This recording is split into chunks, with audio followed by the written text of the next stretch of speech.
Hello guys! Hello! This is for Aquarius. Aquarius, welcome dito sa aking channel. Kapalaran 888. Welcome!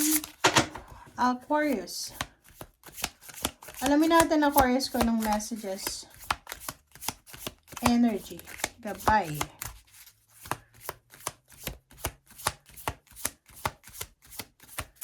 Aquarius.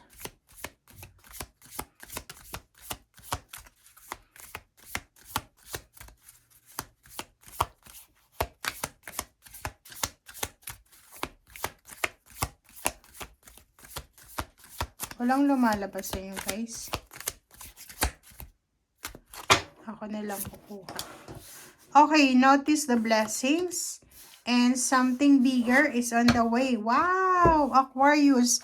Alam mo, nabasa ko na to sa sa yearly reading.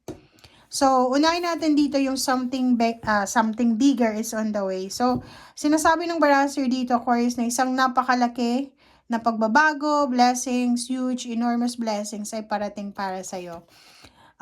Dito sinasabi ng barahan na allow your vision to expand and be open to the form it takes.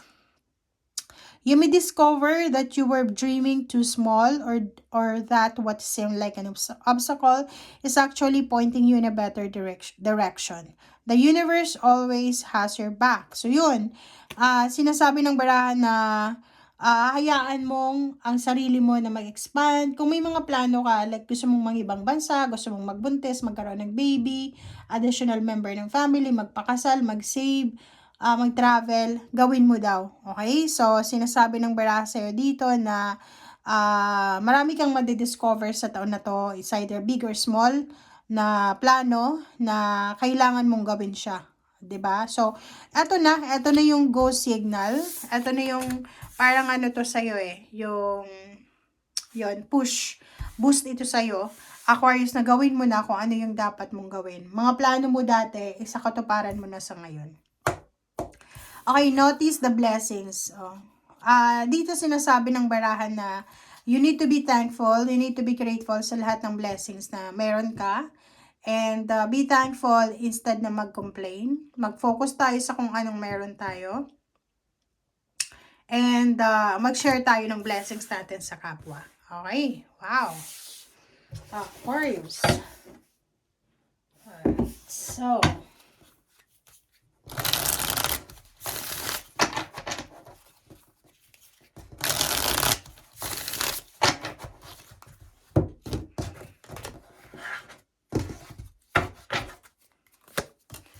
okay, so first card natin is Emperor and Magician.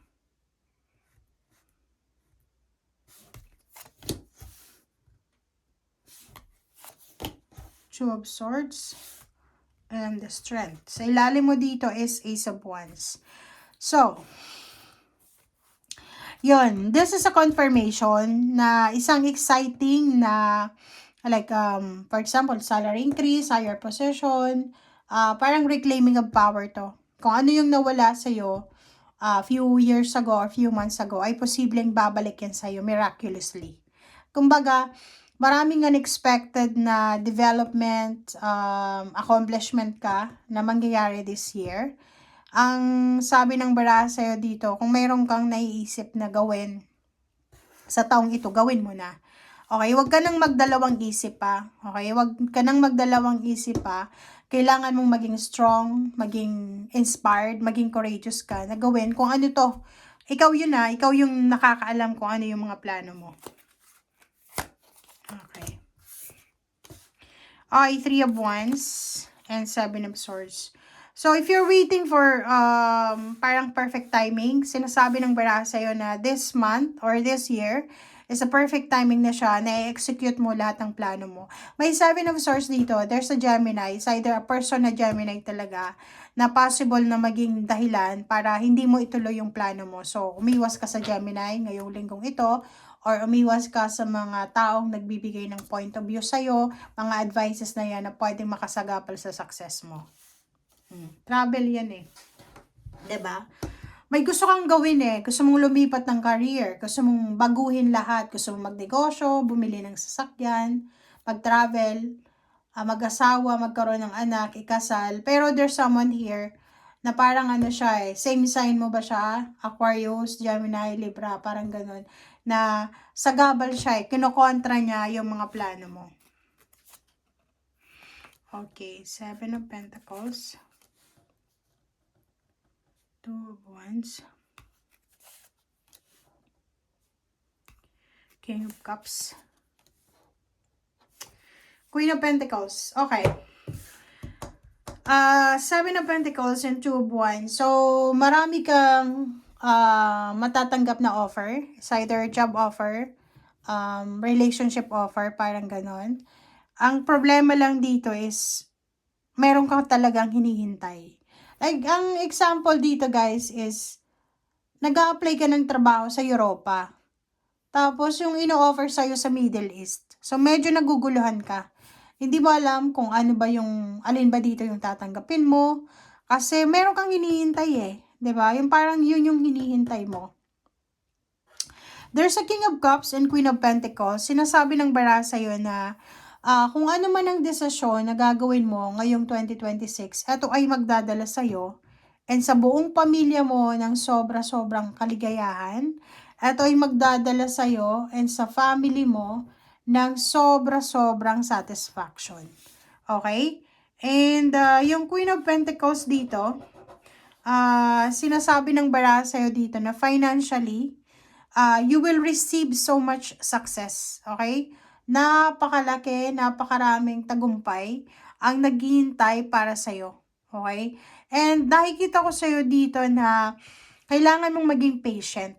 Okay? Kailangan mong maging patient kasi nga, sa dami-dami ng blessings na isa-shower, ngayon ay year of the fire horse, guys. And pag nasa horse year tayo, kaliwat kanan yung blessings niyan eh. Kaliwat kanan yung success.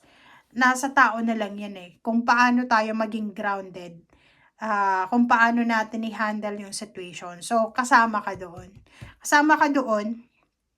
Kung makikita mo dito, kaliwat kanan yung blessings mo. Kaliwat kanan yung offer sa'yo. Mapa-emotion man, mapa-pera man. And, ang problema lang dito, meron kang nakaset sa isip mo eh. Like, gusto ko ng ano eh. Ito yung gusto ko eh. Ito talaga. Kahit anong mangyari, ito yung gusto ko. Which is, may ino-offer sa'yo na mas maganda. Pero, meron ka naman na gusto. Yung, kumbaga, katigasan ng ulo. Yun yung kailangan natin na i-overcome sa taong ito. Okay? So, yun, ihanda mo yung sarili mo because there's something bigger is on the way. And congratulations sa inyo in advance. Thank you guys. Bye!